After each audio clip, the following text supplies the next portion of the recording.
நான் அடைவேன் சார். நம்ம ஆக்சுவலி சொல்ல அப்படின்னா உலகத்துல இருக்க அறிவாளி ஃபுல்லாவே நம்ம நாடகத்துல இருக்காங்கன்னு சொல்றேன். அவங்க ஏறிட்டு நம்ம மாநகராட்சி, இந்த சென்னை மாநகராட்சி ஆளுங்க எவ்வளவு அறிவு ஜீவியா இருக்கிற மாதிரி என்ன போட்டிருக்காங்கன்னா, அறிவாலயத்தில் அறிவு ஜீவிகள் எக்கச்சக்கம் உச்சகட்டம் கொலை கொள்ளை கற்பழிப்புல பேர் போன கட்சி நாடகோஷ்டி அவங்க என்ன முடிவு எடுத்தாங்கன்னா உடனே கேட்பானுங்க அமைச்சர்ல வந்து வேற ஆட்சியில் நடக்கவே புரிஞ்சாதான் 75 ஆண்டு கட்சி நல்லா புரிஞ்சுக்கூடா இறந்து எதிரும் அவன் அடிப்படை தொண்டா இருக்கும் இல்ல எந்த நாயா இருக்கும் கேட்கறவனுக்கு ஒரே எந்த கட்சியிலும் எந்த ஆட்சியில் நடக்காது இல்ல வேற ஆட்சியில் நடந்துச்சுன்னா அவங்க நடவடிக்கை என்ன மாதிரி இருக்கும். நீங்க நடவடிக்கையில கண்ணை திறந்து பாருங்கன்னா துப்புறாங்க. புரியா? வேற ஆட்சியில் நடக்கவே சொல்லடா கும்பிட்டுங்களா நடந்தா அவங்க அவங்க நடவடிக்கை எடுப்பாங்க.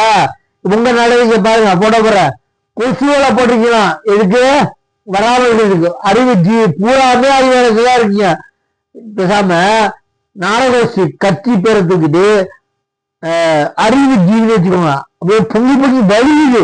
என்ன அல்ல முடியாதவங்களுக்கு வலியுது. அடி கேவல ஈஸியாலாம் இருக்கு. 4 ரூபாய்க்கு வாங்கிட்டு போயிடுங்க. 40 ரூபாய்க்கு மொத்தமாவே 40 ரூபாய்க்கு வாங்கிட்டே என்னன்னு தெரியல.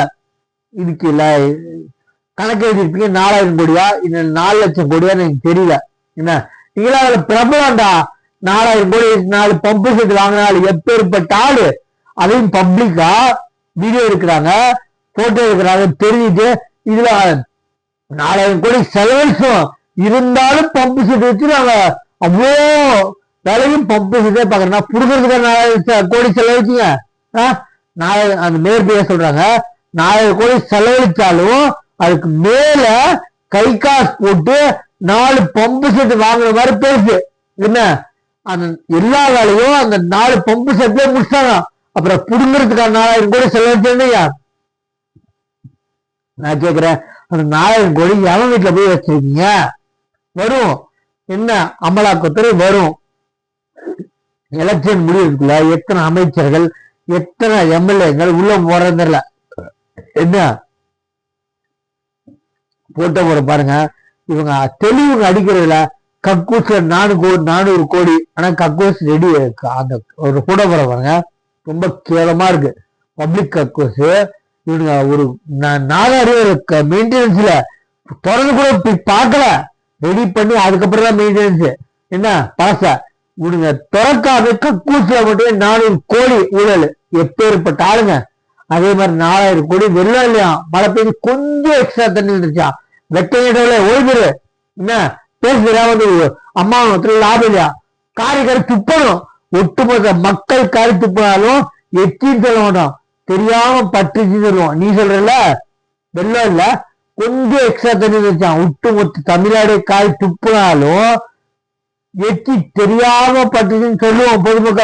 பொதுமக்களுக்கு என்ன சொல்றது ஏட்டிக்கு முட்டியா பேசுற நினைக்காத. அவங்க பொத்திட்டு இருக்காங்க என்ன வாய மூடிட்டு இருக்காங்க. வேற பயந்து இல்ல இன்னொரு பக்கம் பயந்து. ஏன்னா நீங்க யாரு எதிர்க்கிறதோ அவங்க இது பண்ண மாட்டீங்க. நீங்க குடும்பத்தை கடு எடுத்துறீங்கன்னு தெரியும் உங்களுக்கு.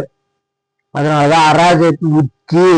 என்ன நான் எலெக்ஷன் டைம்ல ஒருத்தவங்க ரிலேஷன் இருப்பீங்க போச்சு ஐயோ சாமி திமுக வந்துட்டானா அராஜகத்தின் உச்சம் அந்த ரிலேஷன் வீட்டுல அவங்க சொல்றாங்க. சொல்லி வாய் பிடிக்கல நியூஸ்ல வருது. அம்மாவத்துல ஜெயலலிதா அம்மா போட்டு தூக்கி போட்டு உடைச்சிட்டாங்க. என்ன நான் கேட்கிறேன் அராஜகத்தின் உச்சம். இவனே பிள்ளைய கிள்ளிவிட்டான் தொட்டில் ஆடுறது இவனே என்னங்க அதெல்லாம் இவனே சொல்லியிருப்பான். யார் நீங்களே முடிவு விடுங்க அந்த கட்சியில யாருனாலும் சொல்லிருக்கலாம். அப்பேற்பட்ட கட்சி தான் அது சரிங்களா. ஏன்னா இவனுங்க அம்மாவத்துல லாபம் இல்லைன்னானுங்க மழை வெள்ளம் வரலையா 4000 கோடி செலவழிச்சு இருந்தது கை காசு போட்டு 4 பம்பு செட் வாங்கி மொத்த வேலையும் அந்த 4 பம்பு செட்ல முடிச்சாங்க. எப்பேற்பட்ட ஆளுங்க. இவங்களாம் திருப்பி உட்கார நீங்க தானே வேணும்னு சொல்லி எல்லாரும் கண்ணை மூக்காத அழுது உங்களை ஆட்சியில குறைச்சாங்க. ஓய்வு இந்த மாதிரிலாம் சொல்லாதீங்களா பில்டப் போயிருந்தா ரீல் அண்டு போச்சு நடே உங்களை வேணும் உட்காரல வேற மாற்று கட்சியில் இல்ல அவதான் குறைச்சா 2 வேற அர்த்தம் இருக்கலாம் ஓடிடுங்க. என்ன உங்க சேனலை சப்ஸ்கிரைப் பண்ணி பாருங்க. தேங்க்யூ.